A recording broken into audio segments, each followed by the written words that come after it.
안녕하세요. 제 사연을 들어주시는 여러분께 인사부터 올립니다. 저는 스스로 나이를 먹을 만큼 먹었다고 생각하는 30대 여자입니다. 혹시 다들 믿는 도끼의 발등을 찍혀보신 적 있으신가요?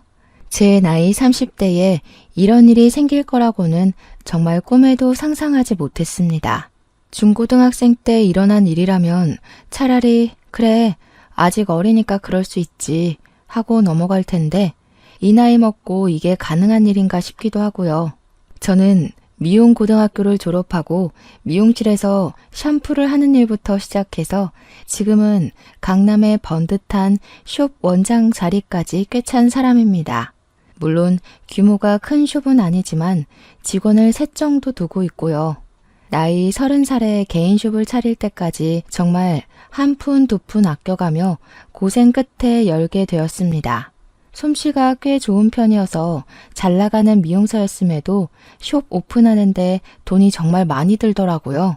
없는 살림에 대출까지 받아가면서 숍을 오픈하게 되었습니다. 그래도 젊을 때 빚을 내서 그런가 정말 하루가 어떻게 흘러가는지도 모를 만큼 일을 하고 출장을 다니고 방송 제의도 몇 번 받아서 일을 하니까 빚이 금방 줄어드는 게 눈에 보였습니다. 원래 미용이라는 게 부르는 게 값이긴 하거든요.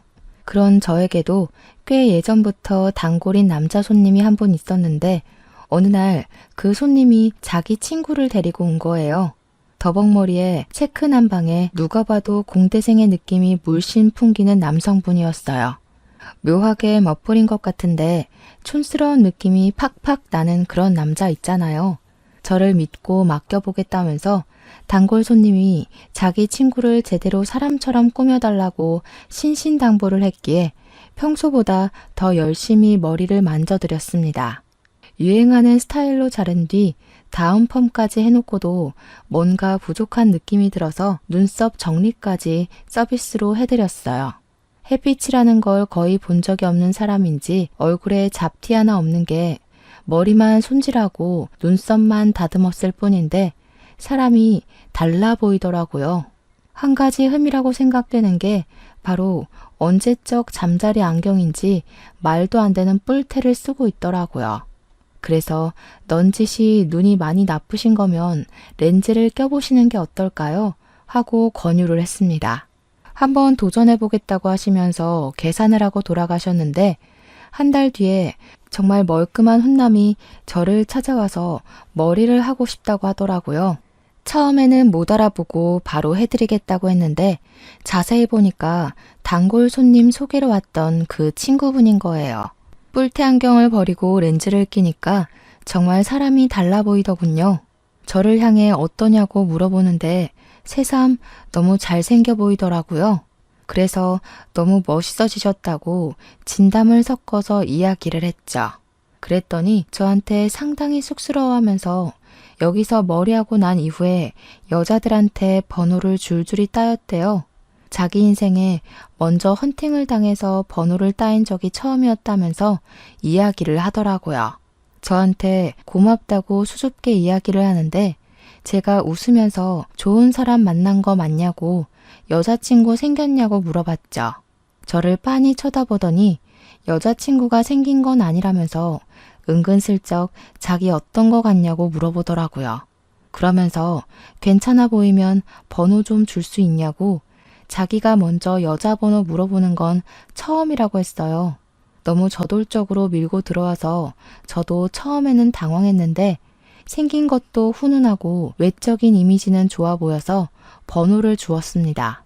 자연스럽게 그날 이후부터 사적인 연락이 시작되었고 밖에서 커피도 마시면서 시간을 보내게 되었습니다. 그분은 저보다 2살이 많았는데 처음에 제가 예상했던 대로 대기업 IT 부서 연구실에 종사하고 있다고 하더라고요. 기술 개발 쪽이라고 했는데 제가 그 분야는 잘 몰라서 흘려들었거든요.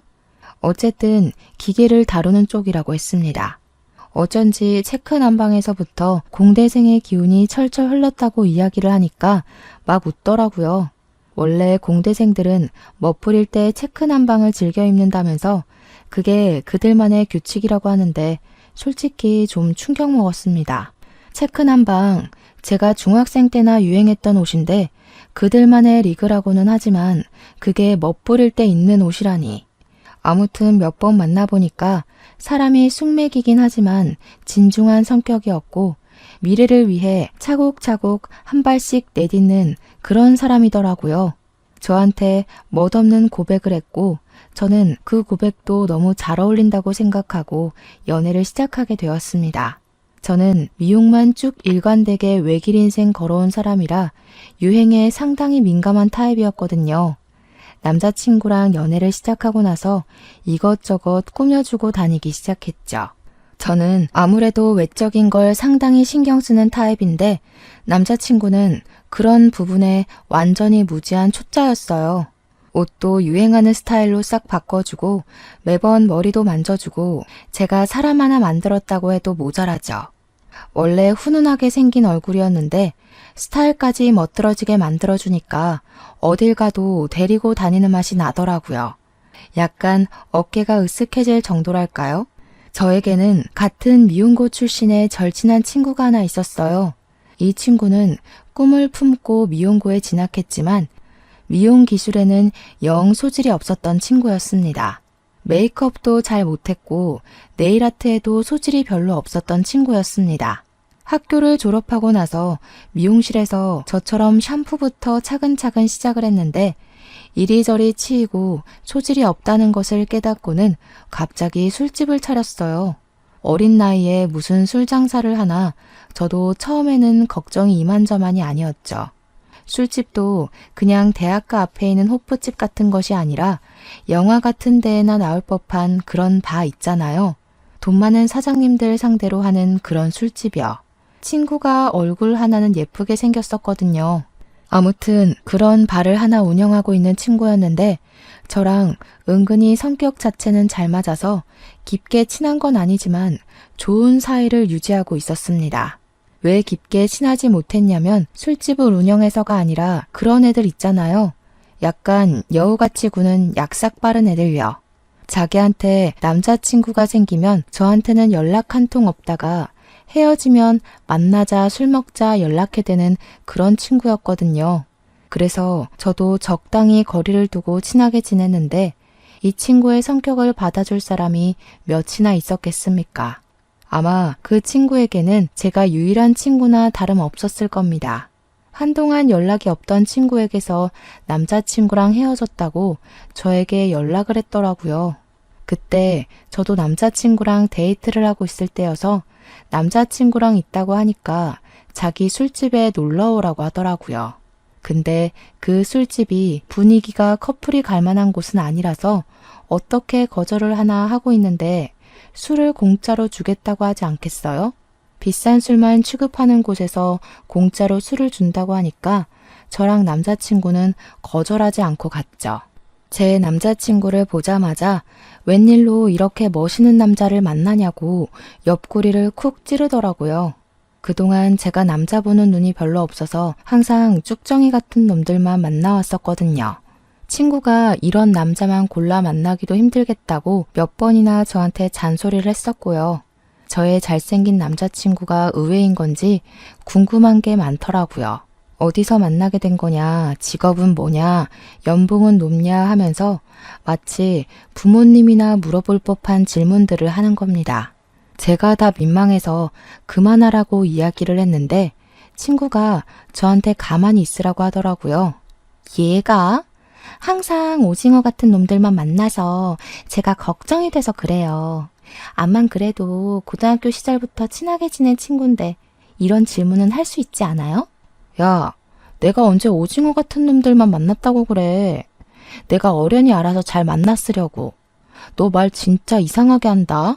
제가 정색하고 이야기를 하니까 그제야 친구가 농담이지 농담 하더니 술 잘 먹고 데이트 잘 하다가 가라고 하더라고요. 어디 가게? 하니까 안쪽 테이블에 옆에서 클럽 운영하는 사장님이 놀러 오기로 했다고 그 자리에 가봐야 한다고 했어요. 나이를 먹어도 정말 한결같이 사는구나 싶어서 알겠다고 했죠. 저에게 그런 친구가 있다는 걸 남자친구가 어떻게 생각할지 몰라서 조금 부끄럽기도 했어요.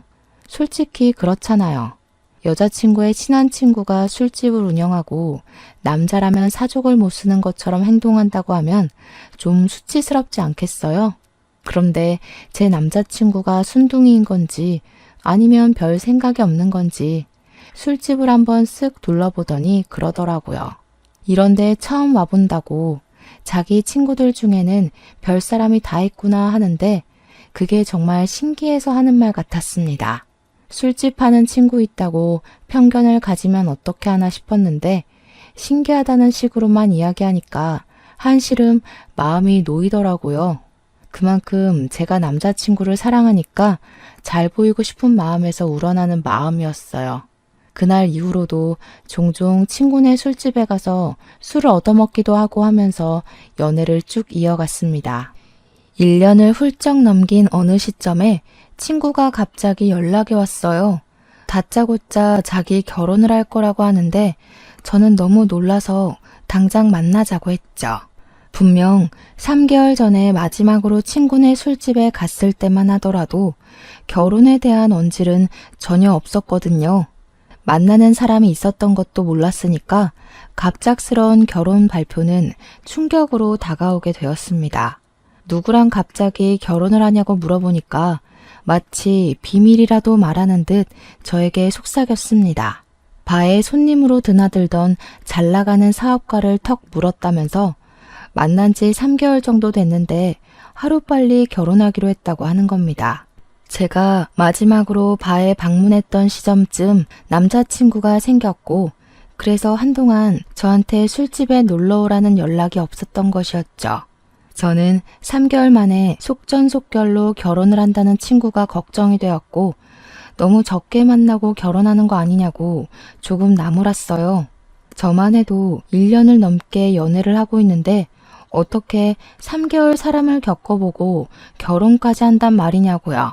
그러니 저한테 바보같이 굴지 말라고 하면서 돈 많은 냄새가 나면 바로 물어서 결혼을 해야 하는 거라고 하더라고요.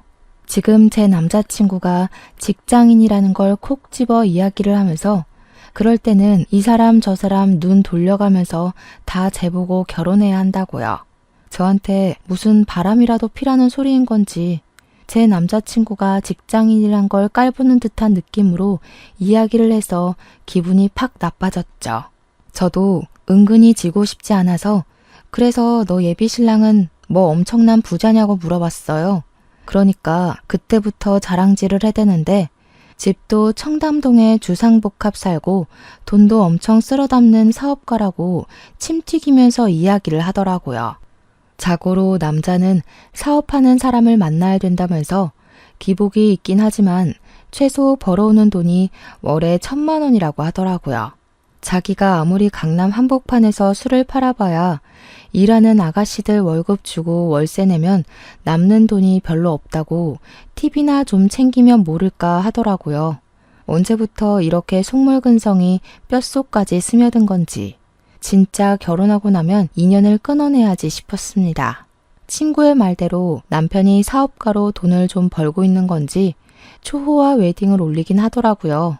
국내에서 제일 비싸다는 호텔 결혼식을 올렸고 드레스도 반짝반짝 난리가 나서 물어보니까 해외에서 수입한 드레스라고 자랑을 하대요. 이 드레스를 공수하려고 홍콩에 있는 드레스숍에서 빌려온 거라고 결혼식 당일까지도 자랑을 했어요. 그렇게 돈 처바른 결혼식 치고 온 손님의 3분의 1이 술집에 드나들었던 사람이라는 게 아이러니했지만 행복해하니까 됐죠 뭐. 신혼여행도 평범한 곳은 싫다며 엄청 멀리 있는 프라이빗 풀빌라에 간다고 자랑을 저한테 평생 살면서 그런데 한 번은 가보겠냐며 결혼은 신중하게 생각하라는데 고작 3개월 만에 결혼해놓고 신중을 누구한테 할 말인지 아니나 다를까 친구는 결혼을 한 뒤 저에게 연락을 뚝 끊었습니다. 신혼생활 행복하게 하나 보다 했지만 배알이 뒤틀리는 건 또 다른 문제더라고요. 저랑 남자친구는 만난 지 2년이 가까워오는 순간에 결혼을 약속하게 되었습니다. 둘 다 돈을 뭐 엄청나게 버는 수준은 아니었지만 또래보다야 넉넉하게 벌었기에 결혼을 준비하면서 서로의 재정 상태를 오픈했어요. 저는 일단 미용실을 오픈한 지 4년 차가 되었지만 대출금은 아직 남아있는 상태였고 남자친구는 모아둔 돈이 8천만 원 정도가 된다고 하더라고요. 시부모님의 도움과 남자친구의 직장인 대출로 신혼집을 구하기로 했고 혼수 정도는 제가 번 돈과 부모님의 도움으로 마련하기로 했습니다. 평범한 다른 사람들과 다름없는 결혼식 준비였습니다.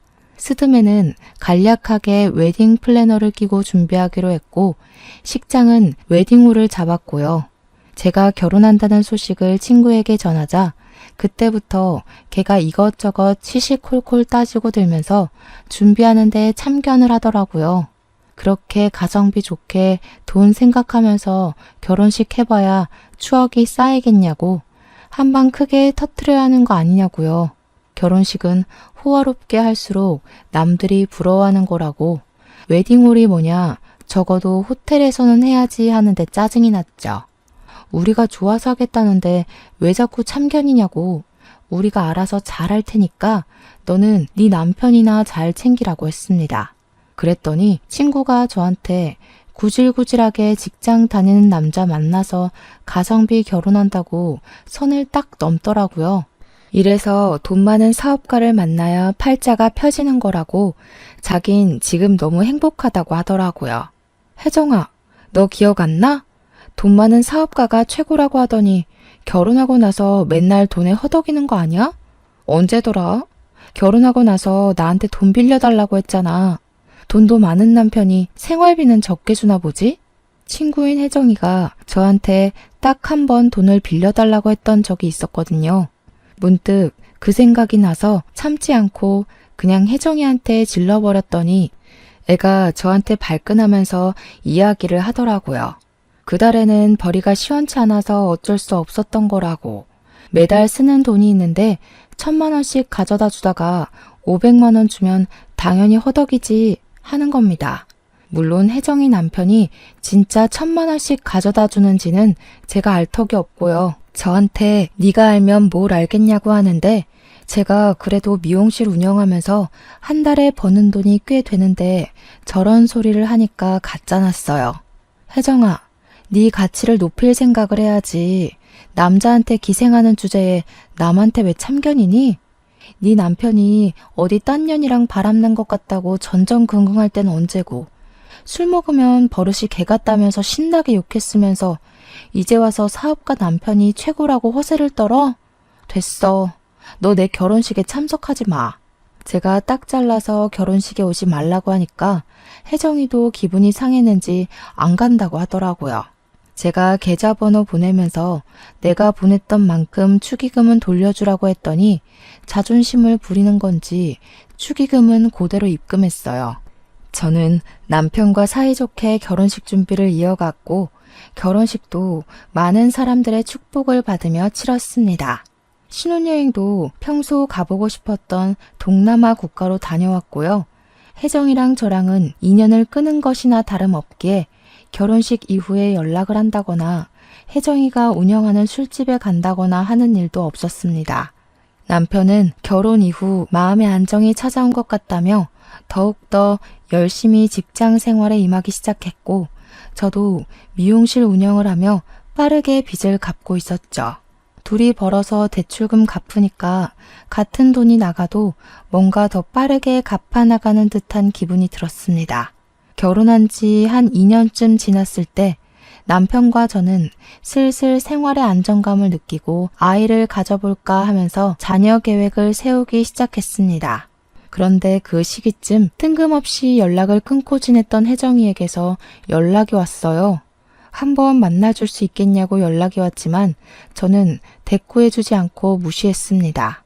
결혼한다고 할 때 축하를 해줘도 모자랄 판에 소금을 팍팍 뿌려대던 계집애가 이제 와서 왜 연락을 하나 싶었거든요.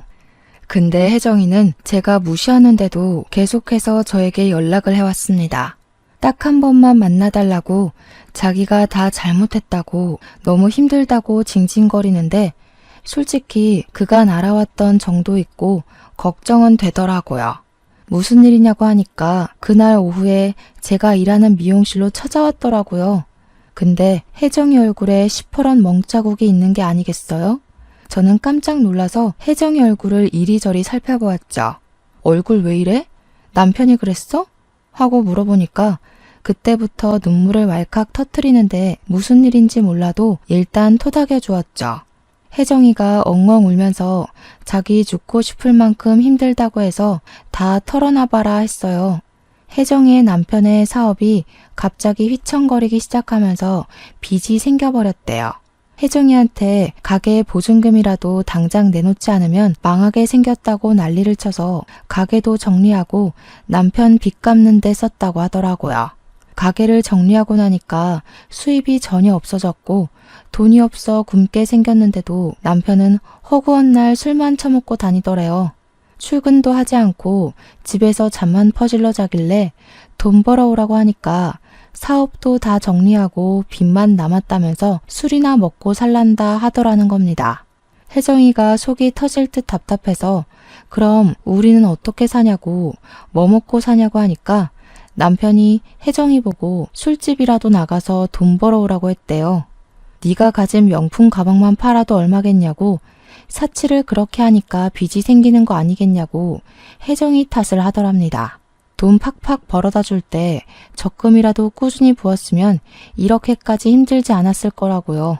친구한테 손찌검을 한 것도 모자라서 당장 나가서 돈 벌어오라고 내쫓았다는 거예요. 혜정이 남편이 자기한테 손찌검을 한 것 자체가 너무 충격적이라 이혼을 하겠다고 이야기를 하니까 더 심하게 굴었다고 합니다. 혜정이 부모님이 일찍 돌아가셔서 혜정이를 돌봐줄 가족도 없었거든요. 혜정이 남편이 혜정이 보고 부모도 없이 술집에서 일하던 거 걷어줬더니 기어오른다고 막말을 하면서 자존심을 짓밟았대요. 결국에는 진단서 끊고 이혼 소송을 걸었는데 남자 쪽에서 위자료 내놓으면 이혼해주겠다고 적반하장으로 나온다고. 그렇게 몇 날 며칠을 소갈이 하다가 문득 제가 너무 보고 싶어서 연락했다고 하더라고요. 저는 혜정이한테 지금 어디서 지내고 있는 거냐고, 설마 그 집에서 남편이랑 같이 지내는 거냐고 물어봤죠. 혜정이가 고개를 절레절레 졌더니 갈 곳이 없어서 모텔방을 전전긍긍하면서 지내고 있었다고. 근데 돈이 다 떨어져서 이제 갈 곳이 없다는 겁니다. 그 말까지 들었는데 제가 어떻게 모른 척을 할 수 있겠어요? 남편에게 대충 이야기를 하고 집에 데려왔죠. 남편이 불편한 기색을 내비치긴 했지만 성품 자체가 모질지 못해서 그런 건지 며칠만 지내게 해주자고 하더군요. 저희가 쓰지 않는 작은 방이 있어서 나중에 아이 생기면 주려고 한 방이거든요. 그 방을 치워서 혜정이에게 쓰라고 했더니 고맙다면서 몇 번이고 고개 숙여서 인사를 하더라고요. 자존심 하나는 하늘을 찌르던 계집애가 저렇게 풀이 확 죽어서 나타나니 마음이 쓰이긴 하더라고요. 다음 날 날이 밝자마자 이혼 전문 변호사를 만나러 나간 애가 저녁에 술에 취해서 들어왔더라고요. 어디서 이렇게 술을 먹고 들어온 거냐고 하니까 혜정이가 딱 한 잔만 더 마셔주면 안 되냐고 하대요. 속이 상해도 엄청 상했나 보다 싶어서 한 잔만 같이 하자고 남편은 먼저 자러 들어가고 저는 혜정이랑 술을 마셔주었습니다.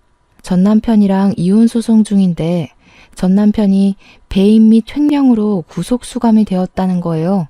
이혼 자체는 쉽게 될 것 같다면서 한숨을 푹푹 쉬며 이야기를 하다가 자기 신세가 처량하게 느껴진 건지 또 막 울더라고요. 그런 혜정이를 다독여주다가 저도 술이 많이 취한 건지 깜빡 거실에서 잠이 들고 말았어요. 근데 갑자기 남편이 뭐야? 하면서 소리를 지르더라고요. 그 소리에 놀래서 잠에서 깼죠. 안방으로 가니까 남편이 어이가 없다는 듯이 침대 옆자리를 보고 있는데 혜정이가 떡하니 누워있는 게 아니겠어요? 이게 무슨 상황이지 싶어서 눈만 멀뚱멀뚱 뜨는데 남편이 혜정이를 막 흔들어 깨우면서 자는 척하지 말고 일어나라고 소리를 쳤어요. 그러니까 괜히 눈도 못 뜨는 척하면서 일어나더니 저를 보고 미안하다고 하더라고요. 내가 평소에 침대 생활을 오래 해서 여기가 우리 집인 줄 알고 착각해서 침대에 기어 들어왔나 봐. 작은 방에는 침대가 없었거든요. 술 취해서 헷갈렸다고 미안하다고 이야기를 하는데 찜찜했지만 어쩌겠어요. 혜정이도 저도 이미 만취한 상태였기 때문에 작은 방으로 가라고 쫓아내고는 남편 옆에 누웠죠. 자려고 하는데 남편이 계속 뒤척이면서 아이씨 하는 거예요. 평소에 욕을 입에 전혀 담지 않는 사람이라 무슨 일인가 싶어서 왜 그러냐고 물어보니까 남편이 짜증을 확 내면서 말했어요. 아니, 혜정 씨가 얌전히 누워서 잠만 자는 게 아니라 나를 자꾸 건드리잖아. 내가 그것 때문에 놀래서 소리 지른 거라니까. 아, 찝찝해 진짜. 그러면서 언제까지 혜정이를 우리 집에 데리고 있어야 하는 거냐고 기분 나쁘다고 하더라고요. 그 이야기를 듣는데 진짜 소름이 쫙 돋는 거예요. 술 먹는 내내 저한테 혜정이가 넌 좋겠다. 직장인은 월급 밀릴 걱정 없잖아. 나도 직장인 만나서 결혼할걸. 내가 왜 사업가랑 결혼했지? 직장인 만나서 결혼했으면 이럴 일도 없었을 텐데. 남의 돈 받으면서 사는 게 제일 편한 건데 했거든요. 그때까지만 해도 저는 웃으면서 직장인 그렇게 무시하면서 사업가가 최고라더니 하면서 약 올리기만 했었고요. 혜정이는 사업가가 최고인 줄 알았는데 제가 잘 사는 거 보니까 자기 생각이 잘못된 것 같다고 이야기했고요. 그런 말을 나눈 다음 제 침대에 누워서 남편을 더듬었다고 하니까 엄청나게 찝찝한 거죠. 다음날 혜정이가 저한테 눈 뜨자마자 다시 한번 사과를 하는데 그래도 불편한 건 어쩔 수 없더라고요. 남편도 출근하는데 혜정이랑은 눈도 마주치지 않으려고 하길래 저는 혜정이한테 솔직하게 이야기를 했어요. 다 필요 없고 오늘 같은 실수가 2번 생기지 말라는 보장도 없지 않겠냐고요. 통장으로 30만 원 보내놓을 테니까 모텔에 가든 찜질방에 가든 일단 나가달라고 했죠. 혜정이도 자기 실수를 인정하면서 알겠다고 하더라고요. 고분고분하게 말을 들으니까 저도 더 심한 소리 덧붙이지 않았어요. 그 길로 집을 나간 혜정이는 결국 술집을 운영할 때 알았던 다른 술집을 운영하는 사장님 밑에 들어가서 일을 시작하게 됐다고 했습니다. 그 사장님의 도움으로 원룸도 하나 얻을 수 있게 돼서 잠자리는 해결되었다고 했어요. 그래도 술판만큼 실적대로 돈을 받아서 생활한다고 하니 다행이라고 했습니다. 그렇게 또 몇 개월이라는 시간이 흐르게 되었습니다. 남편이랑 흐지부지 되었던 아이를 갖자는 이야기를 다시 한번 꺼냈어요. 우리도 더 이상 미루면 안 될 것 같다고 이야기를 꺼냈는데 남편이 뜨뜨미시근하게 반응을 하더라고요. 저는 남편의 반응이 이해가 되지 않아서 왜 그러냐고 양가에서도 아이를 기다리고 있는 것 같다. 싫으면 싫다고 말을 해달라고 했습니다. 아이 계획이라는 게 저 혼자만 세워서 될 문제는 아니었으니까요. 그러니 남편이 하는 말이 자기 머리에 원형 탈모가 생긴 걸 혹시 알고 있냐고 묻더라고요.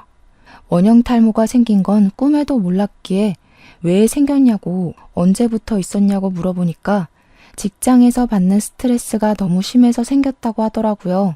원래 같이 일하던 부장님이 퇴사를 하시고 새로운 사람이 들어왔는데 실적에 대한 압박이며 업무량이 몇 배나 늘었다고 너무 힘들다고 하더군요. 그러더니 저에게 넌지시 회사를 그만두고 싶다고 이야기를 하는 겁니다. 우리가 30대 초반만 됐어도 새로운 일을 찾아보자 하겠는데 나이 38살에 일을 그만두면 어떻게 하나 막막한 거죠. 물론 제가 미용실을 운영하면서 한 달에 400만 원 내외로 벌고 있으니까 당장 둘이 생활하기에는 부족함이 없긴 했죠. 그래도 남편이 꼬박꼬박 벌어오던 월급이 있었는데 그게 사라지면 우리 생활비가 반토막이 나는 거나 다름없는 일이잖아요.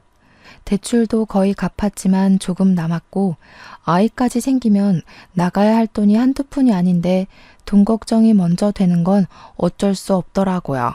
미안하지만 남편에게 직장을 그만두는 것은 반대하고 싶다. 지금 와서 어디에 새롭게 취직을 하겠냐고 했어요. 다른 회사라고 다를 바 없을 거라고 이야기를 하니까 남편이 몰라서 그러는 게 아니라고 자기가 하고 싶은 게 있대요. 뭘 하고 싶냐고 하니 자기 가게를 차리고 싶다고 하더라고요. 너무 뜬금없는 소리라서 무슨 가게를 차리겠다는 거냐고 하니까 음식점을 차리고 싶대요. 음식점은 뭐 아무나 하는 건가요? 절대 반대라고 말렸죠. 남편이 특색 있는 요리를 할 줄 아는 것도 아니고 전문성이 있는 것도 아니었어요. 남편을 설득하기 위해 저도 조금 큰 소리를 낼 수밖에 없었습니다. 막말로 당신이 자격증이 있냐, 뭐가 있냐, 아무거나 팔면 장땡이라고 생각하는 거냐, 그런 식으로 하면 돈만 날리는 거라고 했습니다. 집에서 요리 한 번을 한 적이 없고 설거지 한 번 도와준 적 없으면서 무슨 음식점 장사를 하겠다고 하냐고 양심 좀 챙기라고 했죠. 그러니까 남편이 하는 말이 비싼 안주랑 와인 한잔 할 수 있는 소규모 모임용 라운지바 같은 걸 운영하고 싶다고 하대요. 어차피 안주에 심혈을 기울일 필요도 없고 주류 종류만 잘 갖다 놔도 장사는 잘 될 거라면서요. 회사 생활하면서 그런 곳을 한번 가봤는데 너무너무 좋고 조용하고 스트레스도 받지 않을 것 같다고 하더군요. 저는 술집이라면 혜정이부터 떠올랐기에 절대 안 된다고 술집은 반대라고 했습니다. 결국 그날 의견 차이가 좁혀지지 않아서 싸움만 내리하고 저는 미용실에 출근을 했는데 혜정이가 머리를 한다고 찾아왔더라고요. 새로 옮긴 가게에서 돈을 좀 버는 건지 어느 날부터 다시 본인을 꾸미고 다니기 시작했어요. 제가 머리를 만지는 내내 한숨을 푹푹 쉬니까 혜정이가 무슨 일 있냐고 물어보더라고요. 그래서 솔직하게 다 말을 해줬습니다. 남편이 직장을 그만두고 무슨 라운지바 같은 걸 차리고 싶어 한다고요. 혜정이가 이야기를 듣더니 아이디어가 너무 좋다면서 그런 곳이 장사가 잘 된다고 술집이 얼마나 남는 장사인 줄 아냐고 하더라고요. 제 남편에게 팁을 좀 주고 싶으니까 한번 자리를 마련하라고 하는데 제가 딱 잘라서 거절했죠. 직장을 그만두게 할 마음도 없고 그런 사업을 시킬 마음도 없다고 괜한 헛바람 넣지 말라고 했어요. 근데 이 망할 계집애가 꾸역꾸역 집까지 찾아온 거예요. 이야기를 좀 들었는데 라운지바를 하고 싶다고 하셨다면서요? 아이디어 너무 좋더라. 요즘은 소규모 가게도 많이 늘었고 가격만 좀 비싸게 해서 팔면 엄청 남는 장사야. 그 말에 남편 눈이 반짝이더니 둘이 무슨 절친이라도 된 거 마냥 가게 이야기를 막 늘어놓더라고요. 남편은 이런 가게는 어떤 것 같냐 하고 혜정이는 너무 좋다 하면서 술 유통 쪽에 관심이 생기면 연락 달라고 둘이 번호 교환까지 하는 게 아니겠어요? 보는 저만 완전히 속 터지고 환장하는 거죠. 그 뒤로 남편이랑 혜정이랑 둘이 전화도 하고 문자도 하는 것 같더니 따로 만나기까지 했더라고요. 남편은 정말 당장이라도 가게를 낼 것처럼 굴었고 혜정이는 술 장사하려면 기본적으로 술 유통업체를 끼고 해야 된다면서 이리저리 소개를 시켜주고요. 제가 그때마다 절대로 안 된다고 꿈도 꾸지 말라고 화도 내고 애원도 하고 남편을 다잡았죠. 남편에게 장사가 그렇게 쉽게 될 것 같으면 다른 사람들도 다 자영업하지 않겠냐고 누가 회사 다니겠냐고 했어요. 이미 남편은 마음을 굳힌 건지 뭔지 제 말은 듣지도 않더라고요. 제가 계속 귀에 딱지가 않도록 이야기하니까 저한테 서운하다고 하면서 자기가 회사 생활하면서 이렇게 스트레스를 받고 고생하는데 왜 마음을 몰라주냐고 하더라고요. 제가 남편의 마음을 모르는 건 아니죠. 단지 혼자 사는 게 아니라 둘이 함께 살고 있는데 저러니까 말리는 거죠. 남편은 정말 서운하다 하더니 어느 날부턴가 저와의 대화 자체를 피하기 시작했습니다. 그렇게 서먹서먹한 부부관계가 유지된 지 2달 만에 남편이 통보를 했습니다. 사직서를 냈고 처리까지 다 되었다고 퇴직금을 받았고 이걸로 가게를 차릴 거야 하고요. 제가 진짜 너무 어이가 없어서 남편이랑 피 터지게 싸웠어요. 그리고 남편은 저에게 반항이라도 하는 것처럼 집을 나가버렸습니다. 집 나가서 고생해봐야 정신을 차리려나 싶어서 곧 들어오겠지 두고 보자 절대로 반대한다 하고 마음을 단단히 먹었습니다. 근데 남편이 하루가 지나고 3일이 지나고 일주일이 지나도 들어올 생각을 하지 않는 거예요. 시댁에 갔나 싶어서 은근슬쩍 안부 전화하는 것처럼 연락을 했는데 시댁에도 가지 않은 것 같더라고요. 이 인간이 어디서 뭘 하고 있는 건지 속이 타서 결국엔 2주일째 되는 날 제가 먼저 연락을 했습니다. 그러니까 남편이 시큰둥하게 저한테 어디서 뭘 하고 있든 관심도 없더니 왜 이제 와서 연락을 하냐고 하는 거예요. 저는 순간 너무나도 당황스러웠죠. 이게 몇 년을 같이 산 부부가 할 이야기인가 싶었고요. 남편한테 전화로 이야기하면 오해가 쌓일 것 같으니 얼굴 보고 이야기하자고 하니까 알겠대요. 남편이 집으로 돌아오면 될 일을 굳이 밖에서 이야기하자고 해서 약속 장소를 잡고 나가서 만났습니다. 저한테 통보하듯이 이야기를 하더라고요. 가게 자리 괜찮은 걸 봐서 계약까지 했다고요. 밖에 나가서 지내는 동안에 부동산을 엄청 돌아다녔고 계약도 하고 인테리어 업자까지 다 만나서 계약금을 걸었다는 겁니다. 이미 모든 일을 다 버려놓은 남편에게 제가 무슨 말을 더 할 수 있겠습니까? 제가 입을 꾹 다물고 아무 말도 하지 않자 남편은 저에게 너무나도 실망했다며 이야기를 이어나갔습니다. 자기가 원형 탈모까지 왔다고 회사 일이 힘들어 죽겠다고 하는데도 어떻게 돈돈거릴 수가 있냐고요. 한동안 생각 정리가 필요할 것 같아서 며칠 더 밖에서 지내겠다고 통보를 또 하더라고요. 저는 남편의 그 말이 너무나도 충격적이라 다른 말은 귀에 들어오지 않았습니다. 밖에서 며칠 더 지내겠다는 말은 즉슨 저와 별거를 하겠다는 말이나 다름없었으니까요. 속으로 저도 자책을 많이 했죠. 돈돈거릴 게 아니라 남편의 마음을 좀 더 헤아렸어야 하는 건가 싶어서요. 그렇게 남편이 집을 나간 지 한 달하고도 2주일이 더 지났을 때 저는 아주 충격적인 일을 겪게 되었습니다. 남편이 없는 집이 너무나도 공허하고 쓸쓸해서 오랜만에 혜정이나 볼 겸 술을 잔뜩 사들고 혜정이가 사는 원룸에 찾아갔어요. 벨을 누르니 문이 열렸는데 거기서 우리 남편이 떡하니 나오는 게 아니겠습니까? 배달 음식이라도 시킨 거였는지 지갑을 열면서 나오던 남편이 저를 보고 놀래더라고요. 남편은 러닝 셔츠 차림에 트렁크 팬티만 입은 채로 굳어 있었어요. 저는 남편의 행색을 보고 이게 지금 무슨 일인가 싶어서 둘이 뭐 하는 거냐고 물어봤죠. 제가 문을 열고 들어가니 혜정이도 잔뜩 굳은 채로 저를 바라보고 있더라고요. 너무 어이가 없어서 집에 신발도 벗지 않고 들어가서 혜정이의 머리채를 잡아 낚았습니다. 그러니 남편이 저를 말리면서 그만두라고 소리를 치는 게 아니겠어요. 이게 무슨 상황인가 어질어질했죠. 남편이 혜정이를 꽉 끌어안으면서 저에게 소리를 쳤어요. 혜정이 뱃속에 지금 내 아이가 있다고. 그만둬. 아이라니? 지금 이게 다 무슨 소리야? 그러니 혜정이가 미안하다고 하면서 이야기를 하더라고요. 그러니까 남편이 집을 나간 날 혜정이를 만났고 그날 혜정이네 집에서 잠을 자게 된 것이었습니다.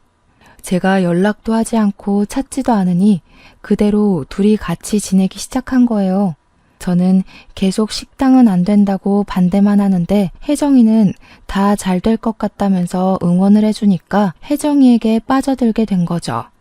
저를 만나서 생각 정리를 해야겠다고 한 것도 혜정이가 임신한 사실을 알게 되어서 혜정이 옆에 있으려고 술을 쓴 거였어요. 둘 다 저한테 미안하다고 하면서 운명의 상대를 이제야 만난 것 같다고 하는데 말이 안 나오대요. 하룻밤 사이에 덜컥 임신을 했는데 이게 운명의 상대가 아니면 뭐겠냐고 임신 8주 됐다고 하더라고요. 그러면서 남편이 저에게 이혼을 하자고 위자료로 5천만 원을 주겠대요. 네가 돈이 어디 있어서 나한테 5천만 원을 주겠다는 거야? 우리 아파트 정리하면 훨씬 더 나올 거야. 그거 너 다 가져. 대신 우리 깔끔하게 이혼만 하자. 저는 뒤도 돌아보지 않고 그 집을 나와 저의 집으로 돌아왔습니다. 한 3일은 내리 울기만 했던 것 같아요.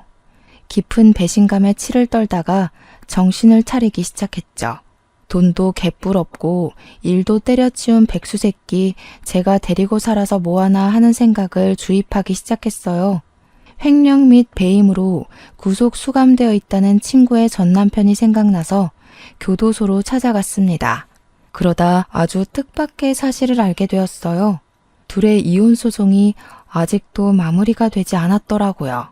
재산 분할과 위자료 싸움으로 이혼 마무리가 되지 않고 개싸움 중이라고 하는 게 아니겠습니까? 그래서 저는 모든 사실을 말해주었죠. 혜정이가 지금 제 남편의 아이를 임신했어요. 저는 상간녀 소송 걸기로 마음먹었으니까 그쪽도 소송 뒤집으세요.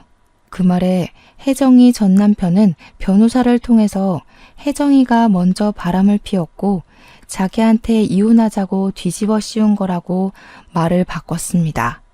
뱃속에 있는 아이가 그 증거라고 하니 혜정이 측에서도 반박할 수 없게 되었죠. 결국 소송판 자체를 뒤집어 엎어서 없던 일로 만들어버린 겁니다. 한마디로 남편과 혜정이는 호적으로 묶일 수 없는 사이가 된 거죠. 무려 남편의 아이를 임신했음에도 불구하고요. 저는 차근차근 주변 정리를 시작했습니다. 집은 처음 살 때보다 시세가 올라서 집을 팔아 대출금을 모조리 갚고 남은 돈은 남편의 바람대로 제가 다 가졌습니다. 미용실 근처에 투룸을 얻은 뒤 상간녀 소송을 걸어버렸죠. 혜정이는 저에게 3천만 원을 배상하라는 결과를 받게 되었고요. 시댁에서는 모든 사실을 알게 된 후 저에게 미안하다고 몇 번이나 사죄의 전화를 거셨어요. 앞으로 아들 새끼는 없는 셈 치고 살 거라면서 이혼하고 새 출발하는데 보태라며 2천만 원이나 제 계좌로 보내주셨습니다. 제가 뭐 거절할 이유가 있을까요? 감사합니다 하고 받았죠. 저는 남편하고 이혼을 했는데 혜정이는 이혼도 못했다고 하더라고요. 혜정이 남편이 감옥에서 자기 빚 갚게 2억을 해주면 그땐 이혼을 해주겠다고 했대요. 유책 배우자로 찍힌 혜정이는 점점 배는 불러오는데 이혼 소송도 못하고 이혼 자체에 희망이 없으니 난리가 났고요. 제 전남편 또한 자기 자식이 남의 호적에 올라가게 생겼으니 발만 동동 구르고 난리가 났죠. 결국 다시 대출받고 퇴직금 받은 거며 뭐며 수중에 있는 돈 다 합쳐서 2억을 해줬다고 하더군요. 시댁에서는 없는 자식 취급하기로 했다는 말을 지키신 건지 한 푼도 도와주지 않았대요. 그렇게 이혼을 서로 마무리 짓고 혼인신고만 겨우 해서 살고 있다고 하더군요.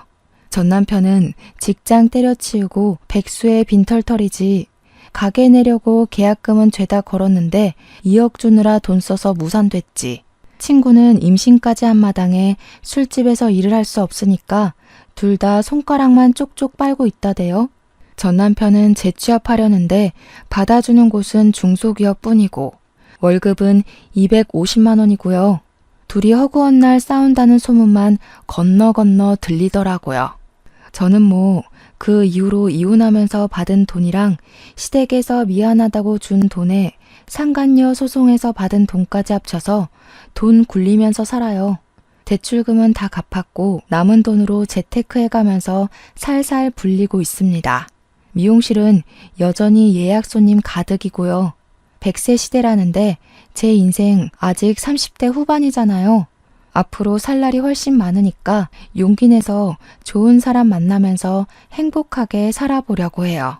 주어진 환경에 충실하게 잘 살아보도록 하겠습니다. 여러분도 행복한 하루 보내세요.